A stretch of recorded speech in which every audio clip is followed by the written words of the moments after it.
An Introduction to Independent Advocacy by Aims Advocacy in North Ayrshire. No matter who is providing the advocacy, the focus is on making sure people can speak up about what is important to them. It is about helping them to source and understand any information or advice and to ensure they can access their rights and entitlements. It helps people to consider their options and choices and reach decisions about what they think is best for them. Where a person is not able to tell an advocate about their views, the advocate takes on a protective role and ensures what is known about the past and present preferences of the person are considered.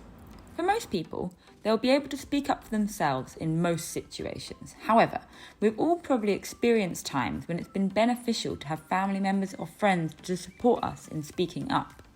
In other situations, perhaps more complex ones, it can be beneficial to have a more specialist person to support your views, such as a health or social care worker.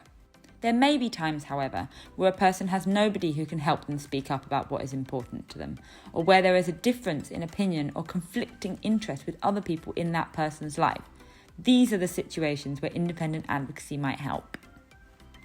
Organisations in Scotland who provide independent advocacy must be able to demonstrate 3 types of independence. 1. Structural. They only offer activities related to independent advocacy. 2. Financial. They try not to rely on funding from a single source to support their work. 3. Psychological. They see themselves as loyal firstly to the people they advocate for and are not limited to the context in which they work. They are limited only by the law and the principles of independent advocacy. In Scotland, most independent advocacy organisations are members of the Scottish Independent Advocacy Alliance and work to the principles that I'm just going to write out here. At least one of these should be observable in the actions advocacy workers are carrying out on behalf of their advocacy partners.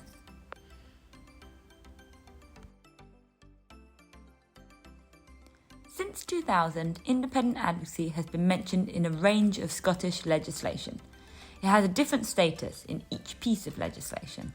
The one that is the strongest is the right included in the Mental Health Care and Treatment Scotland Act of 2003, which gives everyone with a mental disorder the right to access independent advocacy and gives the duty to health boards and their local authority planning partners the duty to ensure its provision. This right extends to anyone with a mental illness, learning disability or personality disorder, regardless of their age or the severity of their condition. Thank you for listening, and we hope you have a better understanding of what independent advocacy is all about.